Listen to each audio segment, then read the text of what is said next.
No, le das el timbre. Buenas tardes. No sé si se oye. ¿Se oye? Sí, vale. Pues, ¿no?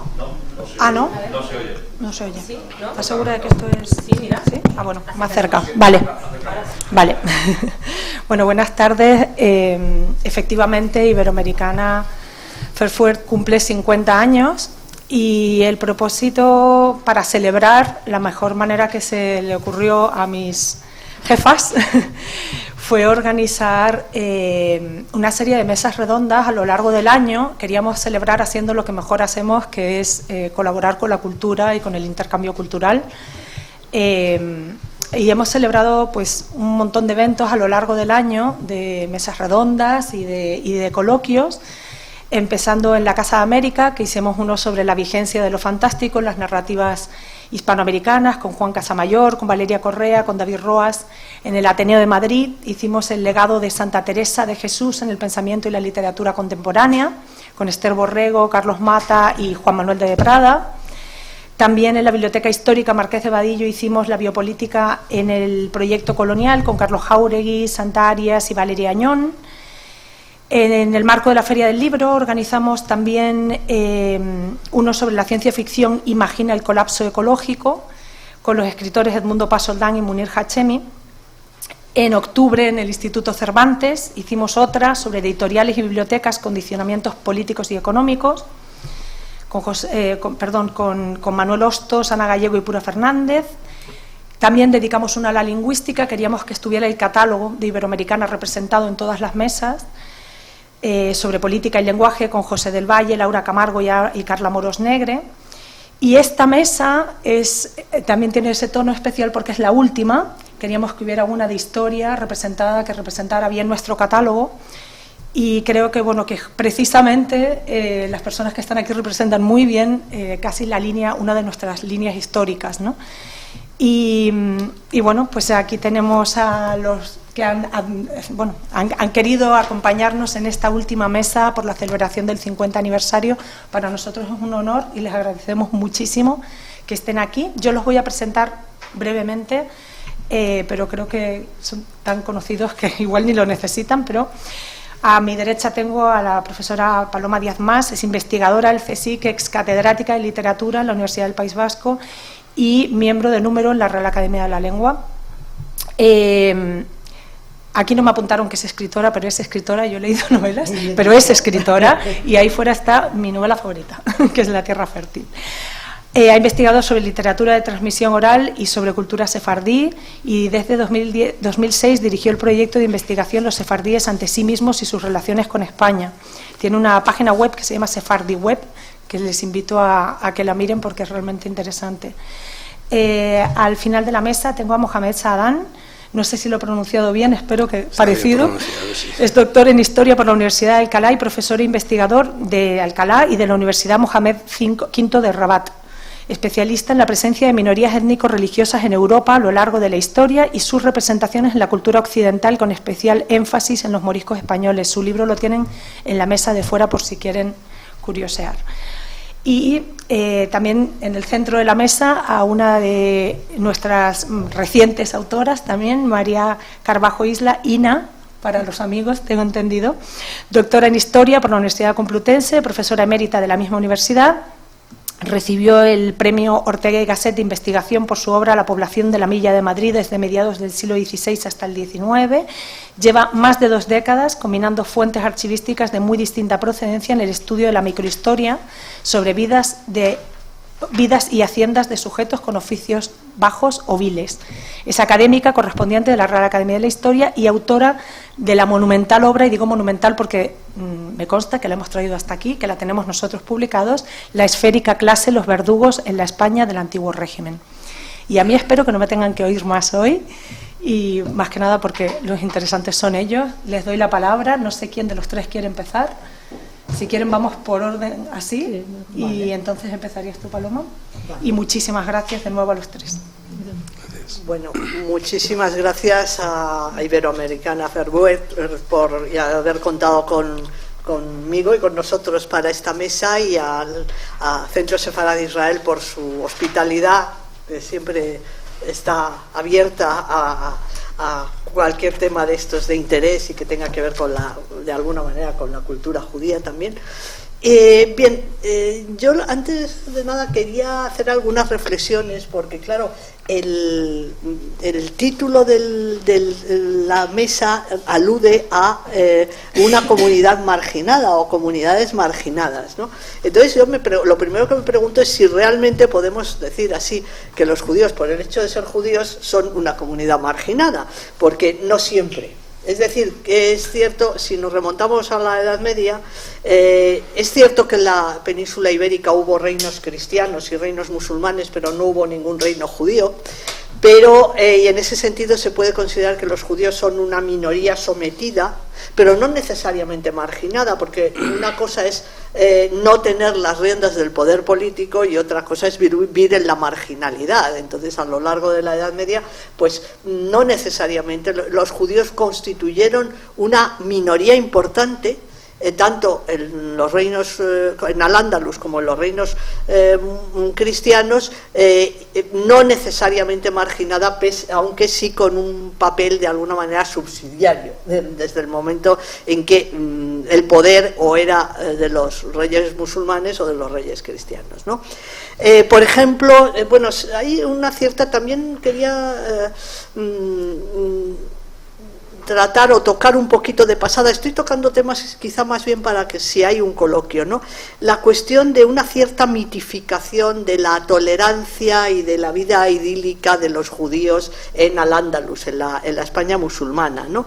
Es cierto que durante el califato de Córdoba, que viene a ser sobre todo el siglo X, los judíos fueron una minoría importante que desarrollaron una serie de actividades profesionales y comerciales. Entre ellos se desarrolló la ciencia, la literatura, la gramática hebrea. Hubo figuras importantísimas que estuvieron muy cerca del poder político, como Hasdaim Saprut, que es empezó, digamos, muchos de estas figuras importantes acceden a la cercanía del poder porque eran médicos, y entonces se convierten en médicos o el califa o el rey de una taifa o un rey cristiano, y a partir de ahí empiezan a acceder a un poder como intérpretes o trujamanes, que es porque solían saber varias lenguas, ese papel de intérpretes les hace también intervenir en relaciones diplomáticas. Por ejemplo, Hasdaim Saprut, por ejemplo, fue un enlace en las relaciones diplomáticas del califato, tanto con los reinos cristianos peninsulares, por ejemplo, como con el Imperio bizantino. Y de hecho el Dioscórides, un importantísimo libro de descripción de las plantas, que es un libro griego, vino a la península ibérica como regalo de un emperador bizantino que visita Córdoba y es recibido, y el que hace de mediador y de intérprete es Hasdaim Saprut, ¿no? Y bajo esa tutela de ese poder político también Hasdaim Saprut protegió a poetas y a gramáticos, etcétera. Es decir, ese sería un paradigma del típico judío que accede a la cercanía del poder, llega a ser muy poderoso, empezando como médico, como intérprete, como mediador diplomático, etcétera, ¿no? Lo que pasa es que, claro, luego eso que se ha idealizado tanto de la tolerancia religiosa en Al-Ándalus, en la cual convivían judíos, musulmanes y cristianos, etcétera, lo cierto es que se estropea con una guerra civil, se estropea con la que se llama la Fitna, que estalla entre 1009 y 1031, y que es realmente una guerra de taifas, es decir, de distintas facciones que empiezan a querer independizarse del califato de Córdoba y acaban por una parte desmembrando el califato de Córdoba en numerosos reinos más grandes o más pequeños, y por otra parte provocando, y eso va a ser muy malo para los judíos, la invasión por una parte de los almorávides y luego a partir de 1145 de los almohades, porque determinados reyes de esos pequeños o grandes reinos, de esas taifas, llaman a gentes del norte de África en su ayuda, a guerreros del norte de África en su ayuda. Y entonces, por ejemplo, sobre todo la llegada de los almohades, que eran mucho más rigoristas desde el punto de vista religioso, va a producir pues persecuciones contra los cristianos, o sea, contra los mozárabes, que eran los cristianos que vivían en los reinos musulmanes, y contra los judíos. Y a partir del siglo XII, la mayor parte de las comunidades judías no van a estar en al-Ándalus, sino precisamente en los reinos cristianos del norte. Es decir, tenemos un poco a veces estereotipos, y sobre todo es importante ver la cronología, ¿no? Qué pasa en un momento determinado y en otro momento. En los reinos cristianos, y eso tiene que ver con el carácter subsidiario, digamos, de la comunidad judía, los judíos se consideraban propiedad del rey. Lo cual los hacía, y además tenemos cantidad de documentos en los cuales los reyes hablan de nuestros judíos, y que no se toquen a nuestros judíos, que no se metan con nuestros judíos.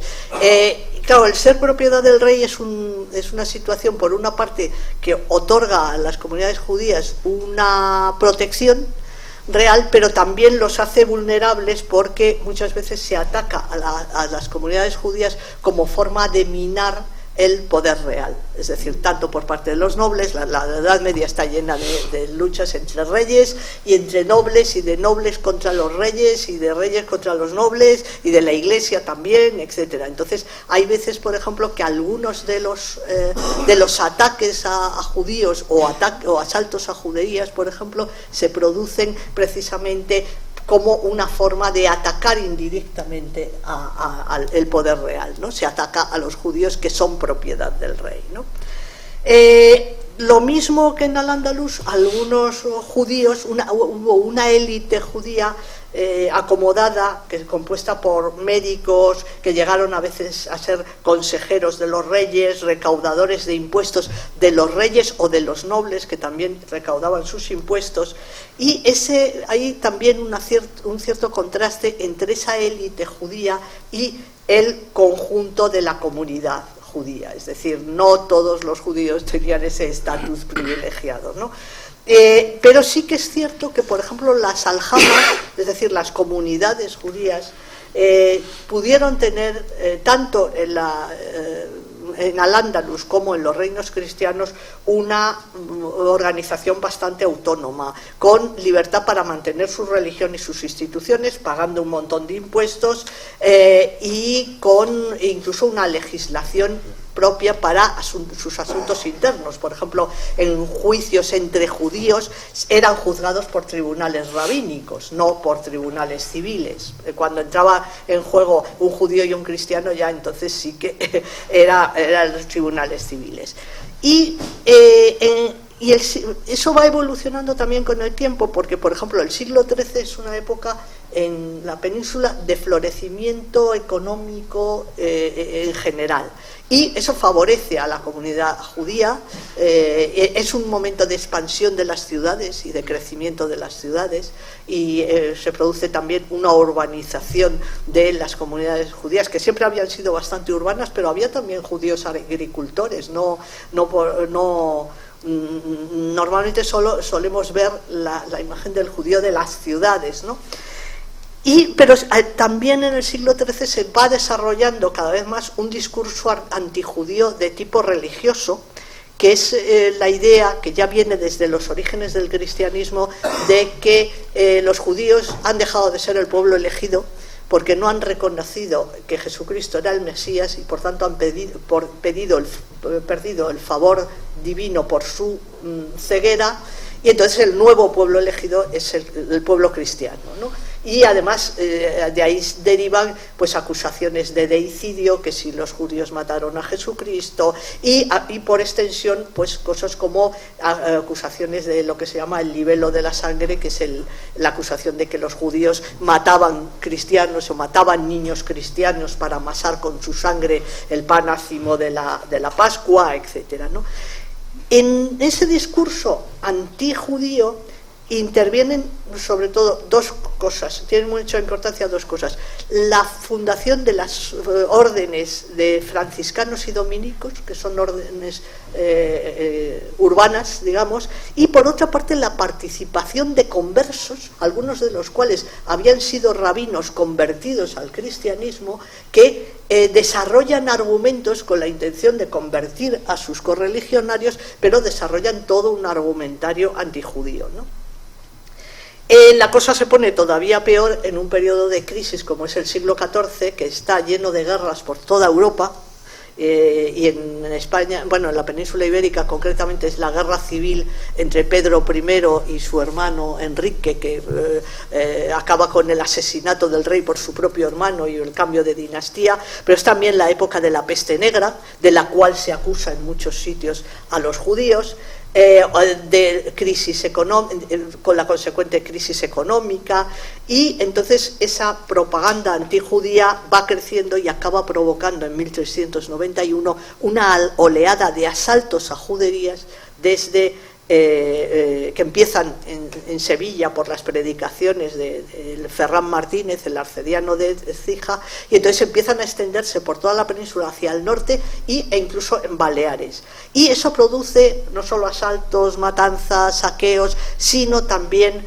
conversiones forzadas de gente que por miedo o por obligada directamente se convierte y es al cristianismo, y entonces eso da origen a lo que va a ser un gran problema social, algo que se percibe como un gran problema social en el siglo XV, que es el problema de los conversos judaizantes, es decir, los judíos convertidos al cristianismo, que siguen apegados al judaísmo de alguna manera, siguen practicando ritos judíos, siguen relacionándose con los judíos, siguen haciendo una especie de religión sincrética entre judaísmo y cristianismo, y eso es lo que da origen en 1480 a la creación de la Inquisición por los Reyes Católicos, que no tiene como objetivo, ese es otro tópico que también se repite, no tiene como objetivo perseguir a los judíos, tiene como objetivo perseguir a los conversos judaizantes, y eso desemboca también en la expulsión de 1492, y con esto ya acabo. Contra lo que se suele decir, los Reyes Católicos no dieron a elegir entre la conversión y la expulsión a los judíos. Es decir, en el decreto de expulsión ni siquiera se menciona la posibilidad de convertirse. Lo que se dice es que los judíos son una mala influencia para los cristianos, entiéndase los conversos, porque les enseñan cómo practicar el judaísmo, les proporcionan libros, les proporcionan carnes muertas con ceremonias, es decir, carne kasher, de animales sacrificados de acuerdo con los ritos de la kasherut, etcétera, y que mientras estén los judíos ahí, los conversos no serán buenos cristianos. Entonces lo que se dice es que se les expulsa sin posibilidad de volver, bajo pena de muerte, y entonces lo que pasa es que, claro, echan la ley, echan la trampa, hubo gente que para poder quedarse se convirtió, con lo cual técnicamente pasaban a ser cristianos, no les afectaba el decreto de expulsión, y entonces al final el decreto de expulsión acabó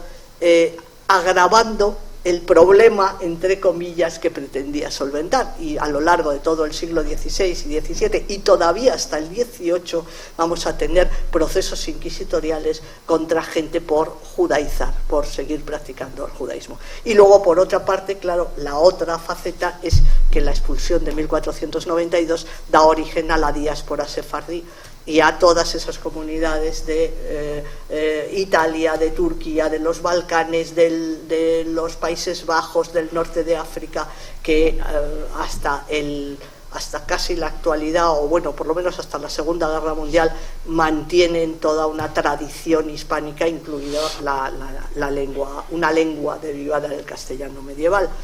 Y esto es lo que quería plantear así como general, quizá como base para un coloquio. No sé si me he pasado un poco, pero... Bueno, yo voy a hablar de... En primer lugar, quiero agradecer a la editorial Eubert esta... Ah, perdón. Sí. Está encendido, pero te lo tienes que acercar un poquito. Sí. ¿Se oye ahora? Sí.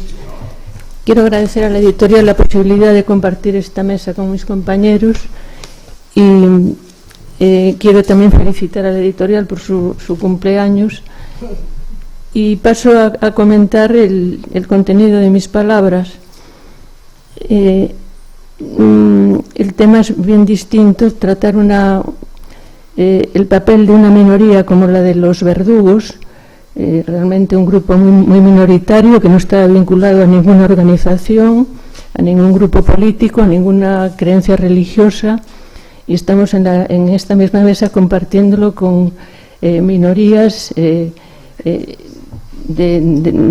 tipo muy distinto, de tipo ideológico, religioso, prácticas religiosas y represalias por parte del poder político y religioso para que no continuaran con sus creencias. Se trataba de un delito que es el que se condenaba cuando llegaron a condenarlo de tipo ideológico y religioso. Y los verdugos formaban parte de una minoría, por decirlo así, que estaban vinculados exclusivamente por el oficio que practicaban, el oficio al que habían llegado y que los dejaba ya vinculados de por vida a él, porque la infamia que conllevaba este oficio les impedía, les alejaba de la posibilidad de desarrollar otra actividad distinta. El oficio de verdugo, que es a lo que voy a resaltar, en qué se basaba la marginalidad de los verdugos en su oficio, en practicar ese oficio. Y esa marginalidad tenía su base en la infamia que comportaba la práctica del oficio. Cuando yo comencé este trabajo, hace algunos años, preocupándome por saber quiénes eran los verdugos, para empezar a ponerle nombre, porque normalmente no se le ponía nombre, sino que se citaba por el oficio, puesto que eran muy pocos los que había en cada comunidad. Cuando empecé este trabajo, me propuse, por una parte, acercarme lo más posible al individuo, a la persona que lo desarrollaba, y tratar de saber algo de su vida y de su familia. Y la otra base del trabajo, digamos, la otra rama de esta base que inicié, de este árbol que tenía dos ramas, fue la de conocer las características del trabajo que hacía, porque no tenía mucha idea de lo que los primeros documentos que vi me enseñaban. Y curiosamente, a medida que fue transcurriendo el tiempo y fui consultando documentos de muy diferente índole, me fui dando cuenta de que tanto la vida de los verdugos como su trabajo tenía muchísimo que ver con el carácter infamante que conllevaba ese oficio. Y era tan odioso, tan despreciable y tan aborrecible que la vida del verdugo se veía afectada directamente por eso, y también la de sus familiares. Y por otra parte, el oficio era en sí degradante por la infamia que llevaba y por la asociación que tenía con la muerte, con el miedo, con el terror, con lo putrefacto y con la descomposición de la materia. El trabajo, ¿en qué consistía este oficio? En esencia, el trabajo del verdugo consistía en aplicar castigos y penas de tipo corporal que dictaban los jueces en sus sentencias. No todas las sentencias incluían castigos de este tipo. También se aplicaban multas, destierros, etc. Pero las penas corporales, que eran las más sensacionalistas y sensibles, las aplicaba el verdugo según la clase de delito que indicara la sentencia. En esencia eran penas de azotes, de 200 o 300 azotes, la tortura que se aplicaba para conseguir la confesión del reo, la aplicación de tormentos, que estaba decidido también en sus pasos y tiempos en la sala del tormento por el juez inquisitorial o el juez civil que lo dirigiera. Y el verdugo seguía las indicaciones de tiempos y tensiones que había que aplicar con las cuerdas de diferente grosor en las diferentes partes del cuerpo. Existían también penas de vergüenza pública, en la que el reo tenía que llevar los atributos de la pena, fueran unas cornamentas en la cabeza, fuera una mordaza en la boca, según fuera blasfemo, alcahuete, lo que fuera, y pasearlo por las calles públicas con voz del pregonero que declaraba su delito. Y había otras penas mucho más graves, como eran las penas de muerte, ya fueran de horca, de degüello, de garrote y otras más antiguas que apenas yo conseguí mantener descripciones porque me dedico solo a la edad moderna, desde el siglo finales del XVI hasta el XIX, y el empozamiento y otro tipo de tormentos y de penas de muerte no llegué a tener descripciones detalladas. El verdugo aplicaba estas penas porque había sido, o bien lo había solicitado voluntariamente, o bien lo habían forzado a hacerlo, a ser verdugo,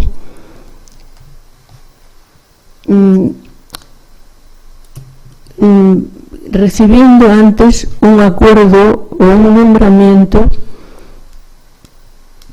que le otorgaba en cierto modo una licencia para matar o para hacer daños corporales, que eran los castigos, eran los delitos que él castigaba por otra parte, pero él tenía esa licencia para que no era condenado ni sentenciado.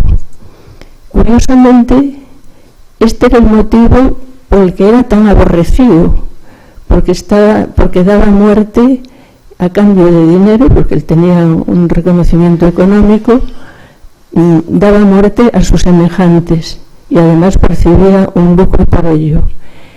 Y el tipo de castigos que aplicaba, incluida la pena de muerte, eran tan espeluznantes, despertaban tanto atractivo y tanto aborrecimiento a la vez.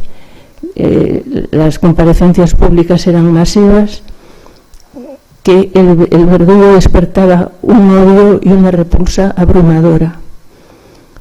Pero ese odio venía de las características del oficio, y el oficio era aceptado y diseñado en cierto modo por las instituciones judiciales más importantes de la época. En la cúspide de esa jerarquía de la administración de justicia estaba el rey.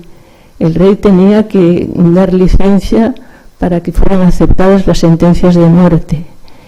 Y los jueces que indicaban al verdugo las sentencias que tenía que cumplir, las habían aceptado ellos previamente, y aceptaban que el verdugo era una figura necesaria para que la administración de justicia fuera adelante, es decir, para que el orden político y social pudiera mantenerse. Entonces aquí se presentaba siempre, en todo momento, en toda época, un dilema entre la necesidad de que hubiera verdugo y el aborrecimiento y la repulsa que causaba.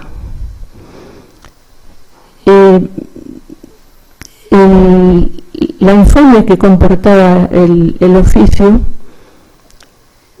forzó también de una manera muy importante la vida de los propios verdugos y de su familia. Los hijos de los verdugos y las hijas eran repudiados igualmente que su padre. A su muerte, alguno de los hijos generalmente heredaba el oficio. Las hijas pues, ni siquiera eran aceptadas para poder servir como sirvientas o como criadas, porque todos estaban afectados y contaminados por la deshonra que comportaba esa actividad.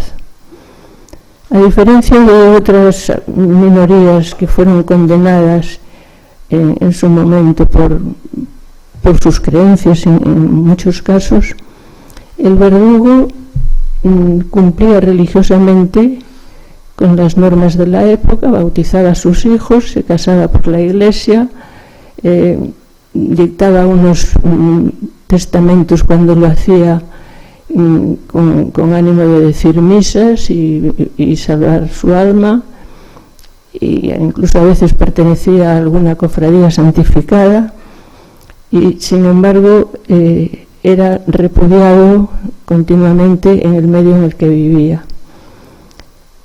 Esta repulsión, este desafecto, obligó a los verdugos a tener unas relaciones parentales muy endogámicas, a casarse entre los de la misma profesión o de la misma sangre. Es decir, se desarrollaron entre las familias de los verdugos unas relaciones endogámicas sumamente expresivas del problema que vivían. A través de los archivos parroquiales he podido establecer la relación de muchos verdugos en varias generaciones, y se va viendo cómo se cruzaban entre primos hermanos, tíos, sobrinos, etc.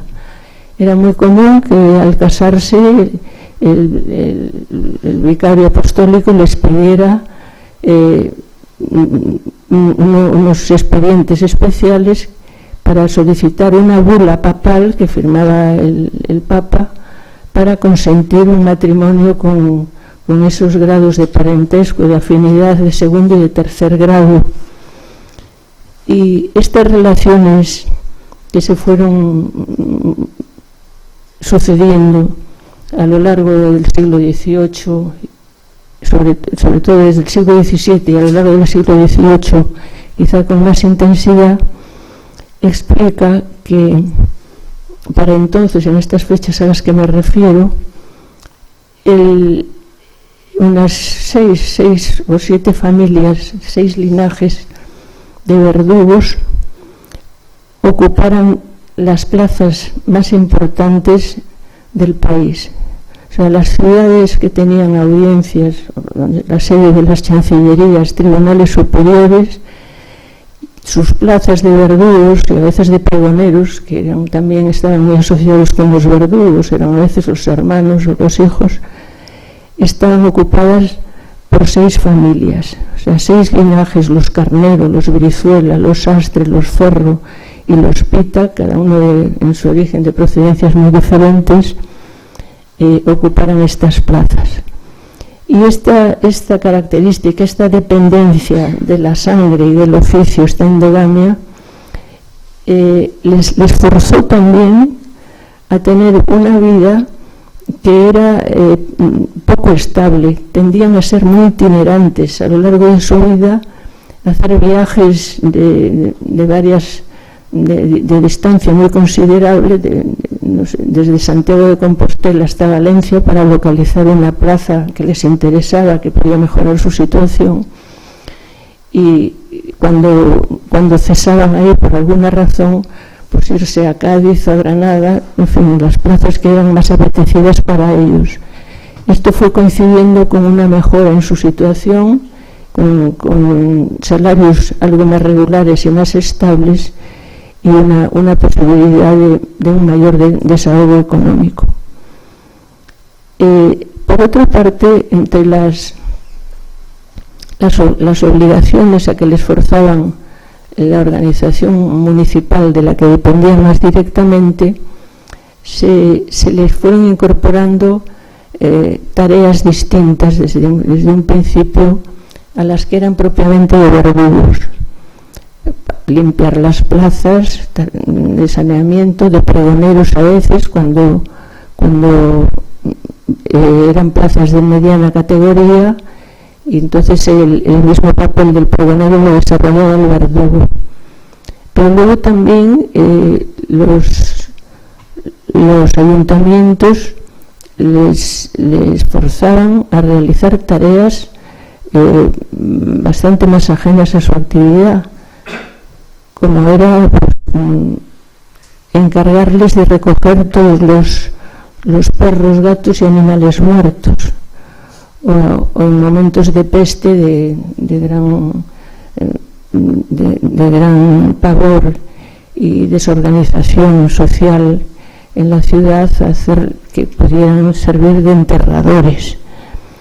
Y del mismo modo que forzaban al verdugo a encargarse de la quema de todo aquello que eran géneros que se habían corrompido, que estaban corruptos, que se habían falsificado, que estaban en malas condiciones, y quemas públicas o de libros, constituciones, etcétera. Al margen de lo que era el propio trabajo del verdugo,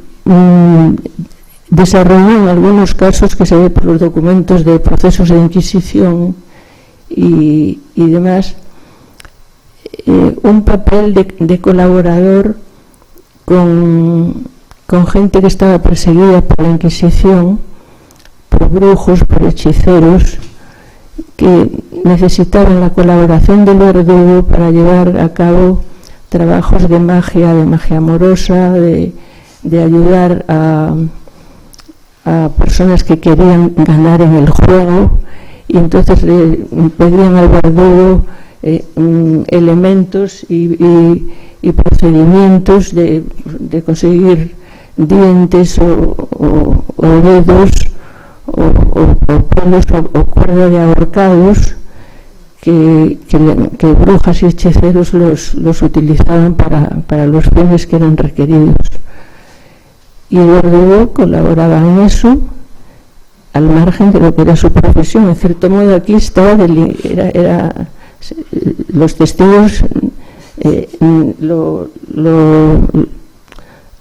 citaban como colaborador directo, y de ahí sacaba un dinero. Había también uno de los elementos que se pedía mucho para ganar en el juego, eran lo que se llamaba los dinerillos del verdugo, y era que se le pagaba al verdugo con una moneda a cambio de que él le diera otras del mismo valor, pero ya pasaban por su mano. Ese poder que tenía el tacto en la magia, en este caso era pues para dar un servicio, el hechicero, el verdugo, la bruja, a quien se lo pedía, ¿no? Y entonces esos dineros se sometían luego a un procedimiento distinto para ponerlos debajo de la mesa de juego, pronunciar unas palabras, etcétera. Esos eran los dinerillos del verdugo. Y luego los dedos, los dientes, hay un dibujo muy bonito, muy expresivo de Goya, que representa a una mujer, a un hombre, pero a favor de una mujer, arrancando el diente de un ahorcado que está todavía con la soga al cuello. ¿Pasamos y luego seguimos? Sí. ¿Sí? Nada, quizá me he pasado de tiempo, lo siento. Perdón, pero muy interesante. No sé cuánto tiempo tenemos. Mohamed, no sé si puedes seguir ahora y luego podemos volver a lo mejor a recoger todas estas. Vale, voy a intentar ser lo más breve posible. Muchas gracias primero por, no sé si me escucha, ¿no? Gracias ante todo a Iberoamericana por la invitación y al Centro Sefarad por la acogida. Podría hablar aquí de un libro sí que publicado por Iberoamericana titulado La Inquisición vista de abajo, pero yo no soy más que un pequeño autor dentro del libro. Tendría que estar aquí el profesor Ignacio Pulido Serrano para hablar que es el coordinador realmente. Yo soy un mero colaborador, por lo que voy a hablar más que nada, ya que el título son las minorías marginadas. En el caso de mío sí que las considero una minoría, marginada. Luego ya explicaré el porqué, que es la minoría morisca. El tema de morisco, pues desde la conversión, son los neófitos de Moro, desde la conversión de 1502 en Castilla y 1526 en Aragón, y el periplo hasta su expulsión en 1609-1614. Lo que más me interesa en el caso morisco es sobre todo la imagen y su alcance a largo plazo. Considero que la razón de la expulsión en este caso es la imagen, una imagen anclada en la memoria, imágenes superpuestas a lo largo de la historia que llegan a conformar una especie de razón de Estado. He dicho que voy a intentar ser breve, no voy a ocupar más de 10 minutos, sin embargo, ya que me han puesto al lado de dos eminencias, soy un iniciático, pero me han puesto al lado de dos eminencias, voy a intentar un poco hacer de erudición a la violeta, como decía Cadalso, de aquel que pretende mucho y poco estudia. Y voy a citar dos sentencias. La primera, son dos sentencias casi coetáneas, pero pertenecientes a dos ámbitos. La sentencia del decreto de expulsión por parte de Felipe III y la sentencia con la que empieza Cervantes la segunda parte del Quijote, es decir, la razón del Estado en este caso. Lo voy a leer, ¿vale? Esta sentencia promulgada por Felipe III a finales y perteneciente al decreto en este caso al tercer decreto, que el de Granada, Murcia, Andalucía y la Villa de Hornachos, dice: el rey, por cuanto la razón del buen y cristiano gobierno obliga en conciencia a expeler de los reinos y repúblicas las cosas que causan escándalo y daño a los buenos súbditos y peligro al Estado. Se estaba refiriendo en este caso a los musulmanes. Luego ya va a intentar desarrollar a lo largo del decreto esta sentencia a través de unos supuestos supuestamente fácticos, ¿vale? Pero realmente, como intentaré demostrar, pertenecen más a la historia que a la realidad presente en este caso. La otra sentencia sobre la misma razón de Estado es la de ese cuerdo en su locura llamado Alonso Quijano, el Quijote, que es un personaje en este caso introducido no por un morisco, sino por un antepasado supuestamente de los moriscos, que es Sidi Hamid de Benengeli.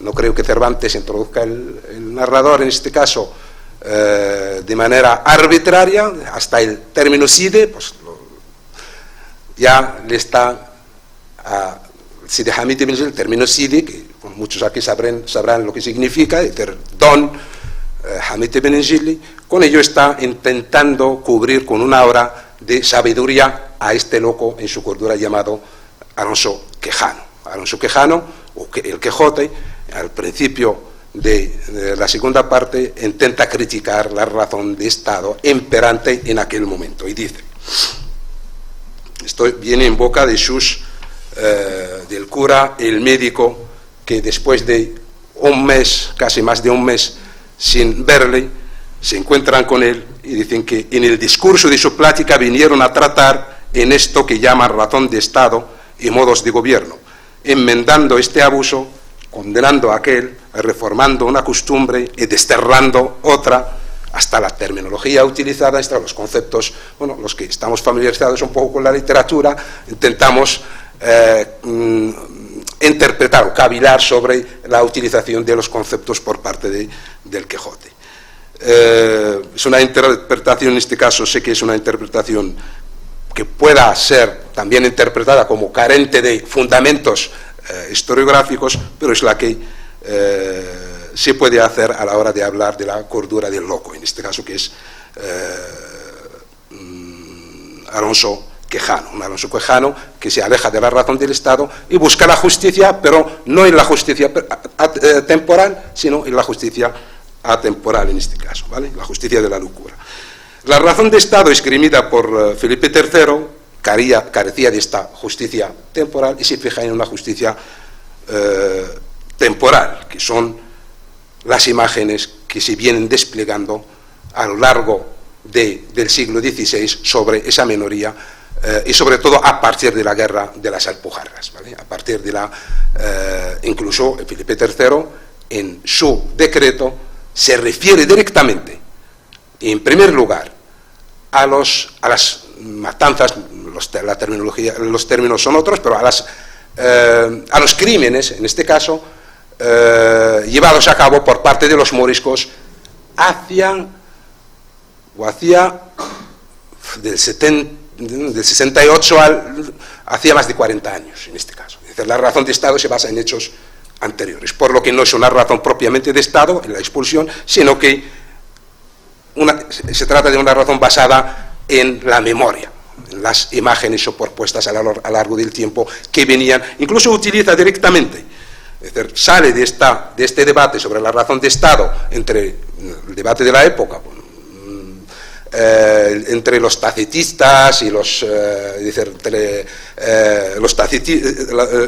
eticistas moderados en este caso. Ninguno de ellos intentaba o pretendía conseguir una expulsión, sino una reformación de la minoría morisca. Sin embargo, Felipe III lo que hace es llevar a cabo la expulsión y lo argumenta con estos términos. Sí, dice en el tercer decreto de expulsión, el decreto porque tuvimos uno primero, el de Valencia, luego el de Aragón y luego el de Granada, Murcia y la villa de Hornachos, ¿vale? Dice, más de lo cual, los crímenes de las Alpujarras, más de lo cual han cometido muchos robos, muertes contra los cristianos viejos, y no contentos con esto, han de conspirar, el peligro de la conspiración contra el Estado, han de conspirar contra mi corona real y estos reinos, procurando el socorro y ayuda del turco. Los moriscos en aquella época, en 1609, vivían en los márgenes de la sociedad, no tenían esta capacidad de poder conspirar. De hecho, las conspiraciones que fueron supuestamente descubiertas tanto en Sevilla como en Aragón, en varios sitios, eran simplemente bulos o, como podríamos llamarlo actualmente, de lobos dormidos, de células muy pequeñas, es decir, en términos del terrorismo actual. Eran de lobos durmientes en este caso, no eran de una comunidad que intentaba conspirar contra el Estado. Y utiliza él estos términos, me fijo mucho en los términos, dice, y milita contra ellos, como razón de Estado, la vehemente presunción y sospecha de todos los dichos delitos. Se basa la razón del Estado en la presunción y la sospecha, ¿vale? Más tarde utilizaría otros términos, como los avisos, por ejemplo. Avisos, que él había recibido avisos, coincide, ¿vale?, su concepto de avisos con la literatura de la época, los avisos, las relaciones de sucesos en las que pululaban a partir de la guerra de las Alpujarras sobre la minoría morisca, aparte de estos avisos que eran muchos de ellos pregonados o cantados por los pliegos de cordel, los típicos pliegos de cordel, cantados por ciegos, ciegos que dicen haber visto, es decir, en los que se pintaba a la minoría morisca como como monstruos, la representación del mal dentro de la península ibérica, dentro de los territorios de la monarquía. Aparte de estas relaciones de sucesos, tenemos otro tipo de literatura que intentaba divulgar una imagen negativa. El mismo Lope de Vega, en sus comedias, por ejemplo, siempre tenemos al gracioso o al ridículo El ridículo dentro de las comedias de Lope de Vega es un morisco siempre, casi siempre, humor, ¿vale? Los romances, los últimos romances de Lope de Vega, por ejemplo, cómo se pintaba. No voy a citar aquí, a leerles algunos romances, pueden ustedes consultarlos, romances de Lope de Vega. Otro tipo de comedia, justo coincidiendo, por ejemplo, con 1609, cuando, finales del 9, principios del 10, cuando el alcalde de Casa de Corte va a Hornachos para iniciar la expulsión de los hornacheros, en este caso, sale después, justo después sale una comedia, la famosa comedia de Tárraga. En esta comedia, esto sí que parece un poco surrealista, se pinta a la minoría morisca de Hornachos de una manera que me recuerda sobre todo a ciertas cosas de la guerra de Irak, es decir, que estaban fabricando armas químicas. Estaban con un becerro en una cueva para sacar de él arsénico, que es un arma química, y con este arsénico poder envenenar a toda la cristiandad. Estos son realmente los avisos y la imagen que va a desembocar en la expulsión de los moriscos. Y no, bueno, también se la puede considerar como una razón de Estado. Las razones de Estado pueden ser perfectamente como queramos que sean. La razón maquiavélica también es una razón, queramos o no, basada en unos intereses. Desde mi punto de vista, Felipe II veía peligrar su propia monarquía, su propio cetro, y tenía que calmar. No soy tan maravelista, pero sí que ni tampoco defiendo la idea de la opinión pública propiamente dicha en aquella época, pero sí que había una especie de opinión que intentaba impactar en el cetro en aquella época, y a través de ella se logró la expulsión de los moriscos, amén de la diatriba de algunos eclesiásticos como Juan de Ribera, no San Juan, sino Juan de Ribera. El San Juan actual es respetable, pero el patriarca de aquella época, Juan de Ribera, con sus memoriales desde los años 80 a Felipe II, menos mal que Felipe II era el prudente, no hacía caso a esos memoriales contra los moriscos, pero sí, a 1606, 1607, dos memoriales seguidos a Felipe III tuvieron, de hecho lo cita en el decreto. Felipe III cita al patriarca con el nombre del patriarca en su decreto de expulsión. Consiguieron impactar estos moldeadores de la opinión pública, entre comillas, ¿vale? Con todo mi respeto a los de la comunicación, que todavía se rechaza el término o el concepto de opinión pública en el siglo XVI-XVII, pero sí que había unos moldeadores que conseguían llevar la opinión pública hasta el cetro, y esta opinión pública sí que impactaba con sus imágenes, con sus avisos, sus relaciones, etcétera, sobre la decisión de la expulsión. Eso es lo que venía a comentar. Muchas gracias. Gracias. Yo creo que podemos pasar. No sé si tienen preguntas ustedes para ustedes, y parece que el público sí, y si no, hasta yo tengo un montón. Yo no tengo un micro, no sé si pueden subirla. Bueno, pues yo me he quedado maravillada de la exposición. Lo que pasa que yo creo que el tiempo es muy corto para algo tan importante de la historia, que además da pie a una reflexión para el presente, ¿no? Y lo que un poco me choca, bueno, creo que se podría hacer otra cosa con más amplitud. Voy a retomar el tema, y creo que se tendría que incorporar también el tema de la minoría gitana. Sí, sí. Y luego una pregunta: ¿lo que has explicado los verdugos, eso es peculiar de España o también se da en Europa? De Europa, sí. ¿Y es común? Lo que no conozco bien son las diferencias. Por ejemplo, aquí los ajusticiamientos, que es un nudo muy importante del trabajo del verdugo, estaban... vamos a ver, había un protocolo de actuación que estuvo muy influido por la sensibilidad barroca. Entonces, las procesiones de hoy es una evocación de las fiestas y de los ajusticiamientos de la época, que había una presencia militar y las cofradías pues iban con todos los símbolos de su poder y de su capacidad de convencer a los reos, etcétera. Y eso no lo he comprobado, pero me parece que marca una diferencia muy importante entre estos actos y los que se daban en otras ciudades europeas. Que la presencia del clero, sacerdotes, religiosos, asesores, no tenía la importancia que tenía aquí.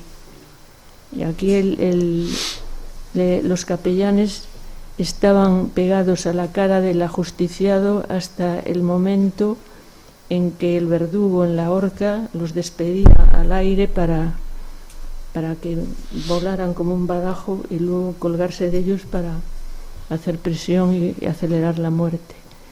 Y toda esa tragedia, pues me parece que tenía un ornato y unas pautas, el toque de campanas en el momento de morir el reo, etcétera, que creo que no se daba con tanta parsimonia y tanta aparatosidad en otros sitios, que era más rápido. Y lo de los gitanos que dices, yo también lo pienso, que eres una minoría que merecería un estudio en detalle, que arrojara más información de cómo el comportamiento de esa marginalidad. Sí. Sí. Me ha chocado un poco, pero mejor nos ha enseñado por un poco el tiempo justo. Bueno, hay que volver a hacer más. ¿Qué minorías hay muchas? ¿No? Sí, hay muchas. Creo que había otra pregunta por allí. No, prefiero sin el micrófono. Sí, vale. Primeramente, pedir disculpas, vengo de muy lejos, de Jaca, a la doctora Díaz Mas, la conozco y la conocemos. Somos un grupo de gente que por edad nos reunimos esporádicamente, perdón que me extienda, pero es muy importante el que ustedes nos den algunas opiniones al respecto. Yo podría hacer un montón de preguntas, porque como ha dicho la señora, sobre la minoría gitana o los sacerdotes de Cirineo, los crudos de Murcia o hay infinidad. Los pasiegos. Los pasiegos, no hablemos del Bierzo y el problema. No quiero extenderme, digo que me perdonen ustedes si empleo unos minutos. Primeramente a la doctora Díaz Mas, me es muy interesante, puesto que no es la pregunta mía, es de un profesor de Ginebra, de Suiza, donde yo he vivido mucho tiempo y estoy muy relacionado, en el tema que siempre es la gran pregunta, cómo en las concesiones o en las capitulaciones de Santa Fe se advierte a los judíos que cuando se pongan de camino, vendan todo, no lleven nada, pero luego se les dice que no pueden llevar ni plata, ni piedra preciosa, ni almoneda, ni monedilla, con lo cual la gente se pregunta cómo han llegado estos judíos a Estambul, cómo han llegado a Salerno, cómo han llegado a Venecia, cómo han llegado no hablemos ya el profesor Mohamed lo podrá saber, cómo está lleno Marruecos de antiguos descendientes. Ese sí me la pueden preguntar, porque es para mí, como siempre esta pregunta, porque había como algo internamente de mentira. En el caso de los moriscos hay otra gran pregunta que no los filólogos muchas veces o los historiadores no la quieren contestar, pero que ahora se la daré. ¿Me podría decir usted el problema, cómo hay esa contradicción de que por un lado les digan a ellos que vendan o que se vayan, exceptuando lo que lógicamente se hace el problema de la conversión forzada, que luego tiene la repercusión en el siglo XVI, XVII y hasta el XVIII, como todos sabemos? Bueno, evidentemente es una condición un poco imposible de cumplir. De todas formas, lo que les prohíben fundamentalmente es que saquen oro o plata. Es decir, que para que no haya evasión de capitales de alguna manera, pero había monedas de otro más que no eran de oro y de plata, esas eran las más valiosas, pero de todas formas sí que tenemos testimonios de cronistas de la época y tal que cuentan cómo las mujeres, por ejemplo, se fajaban y se escondían las joyas, por ejemplo, entre la ropa, porque claro, también hay que tener en cuenta una cosa, nadie les puso un barco, un avión para salir de la península ibérica, es decir, los expulsados tenían que salir por sus propios medios, es decir, pagarse ellos el viaje. Entonces ahí hubo situaciones dramáticas de gente que pagó a gente de un barco para poder salir con ellos y los estafaron, o lo que es peor, los vendieron como esclavos en África después de haber pagado el viaje, por ejemplo. Ese tipo de cosas, hay realmente historias muy dramáticas, pero sí, en efecto, de alguna manera tuvieron que pagar a los que les transportaban a otros lugares. O sea que sí, parece que, claro, como en todos los exilios y en todas las diásporas, la gente se lleva encima todo lo que puede de valioso, aunque esté prohibido. Entonces creo que esa es la respuesta. Y luego al profesor, más interesante la pregunta, esta es auténticamente interesante, profesor Mohamed Shahrán. El tema de los moriscos, usted ha relatado perfectamente las 3 expulsiones, pero no ha hecho mención, por falta de tiempo, por supuesto.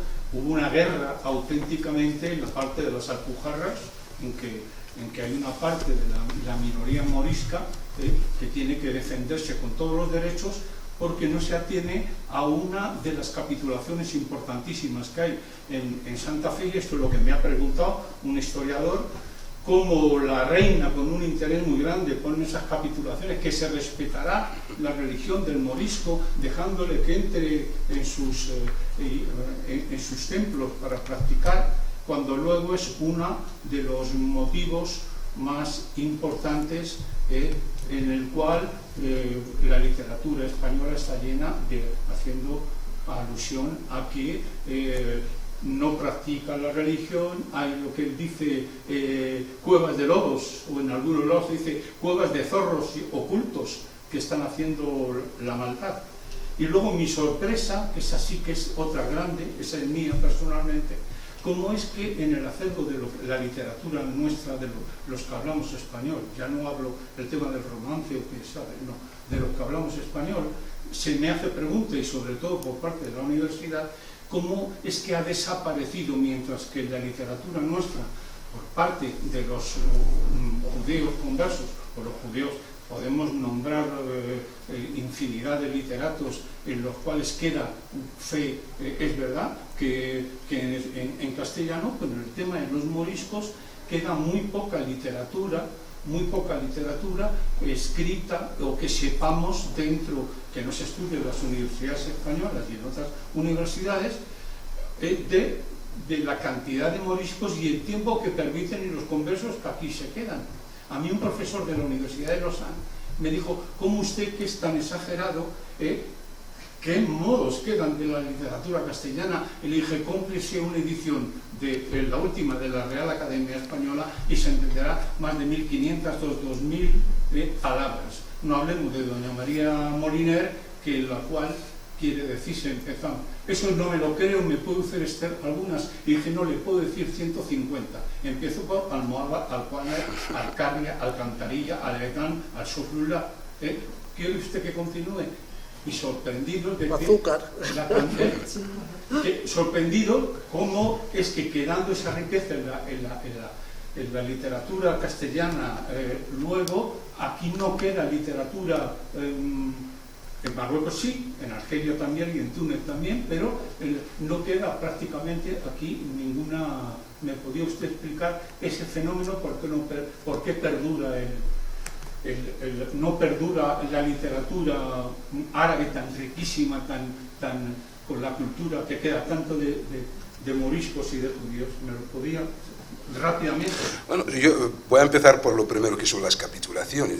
Las capitulaciones de Isabel, también existe esto que llamamos razón de Estado. El Estado moderno no podía permitir en su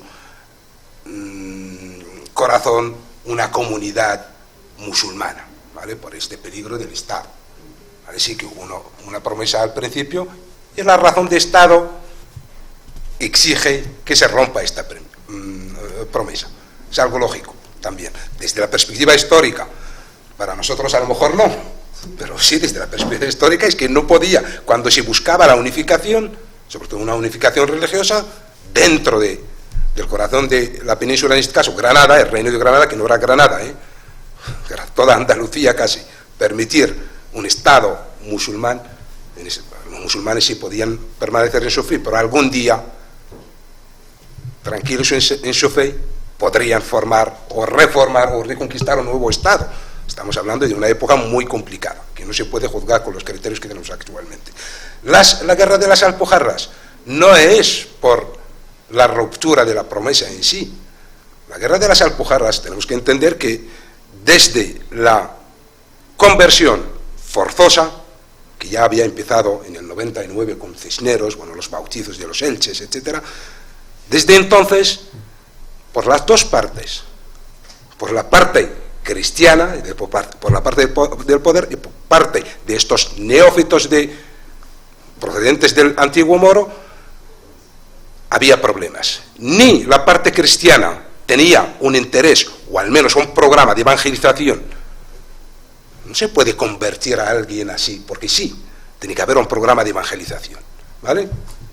A largo plazo, para que la conversión al menos pueda ser sincera, cuando pasen, claro, generaciones, ¿de acuerdo? Eso por una parte. Por la parte morisca, tampoco los moriscos estaban interesados en convertirse al cristianismo, porque se les dio la elección, convertirse o salir, como a los judíos. Bueno, a los judíos no se les dio la elección. No se les dio la elección. Salir.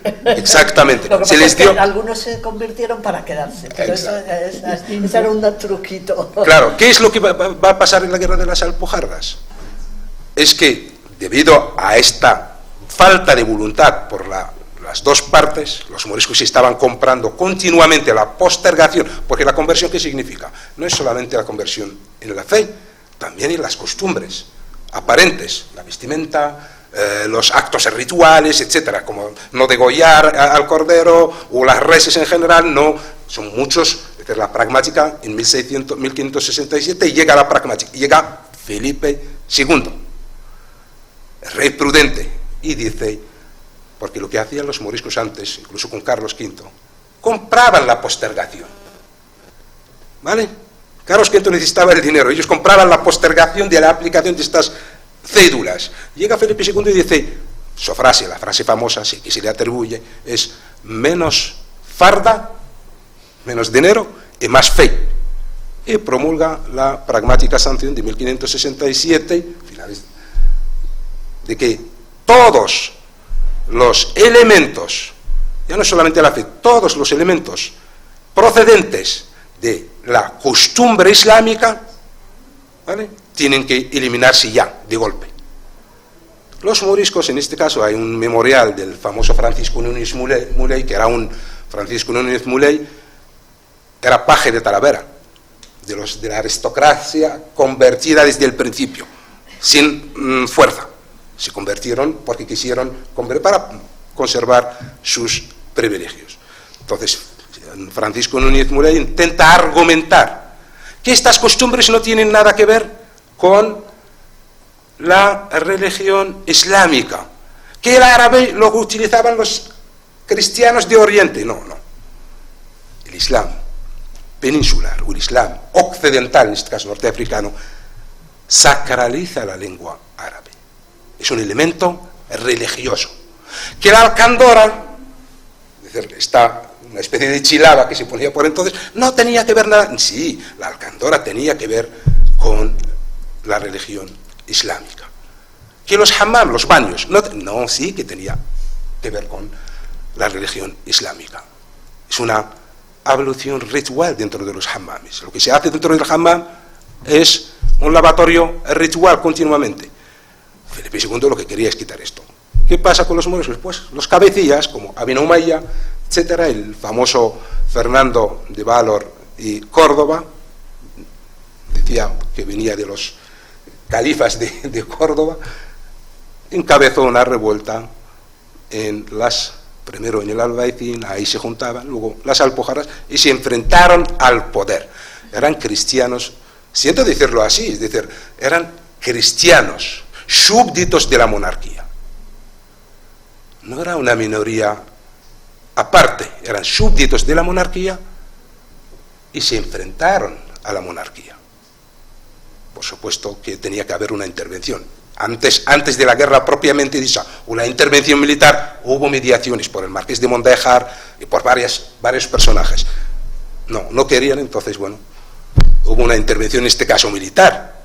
Era, después de la intervención militar, la dispersión, la primera expulsión, llamada primera expulsión, que es la deportación por todos los territorios de Castilla. Una diseminación, en este caso.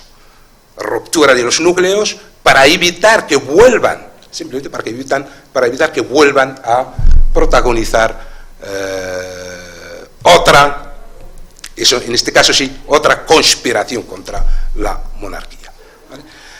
Esta aristocracia de la que hablaba, solamente viene a raíz de la pregunta que le hizo a la profesora Díaz Mas. Esta aristocracia que se convirtió al principio fue, en 1609, fue avisada antes del decreto y salió con plata y oro justo antes salió con mucho oro y plata antes del decreto, antes de que se pregonara el decreto de expulsión. Por eso de quien creó la ley, creó la trampa también.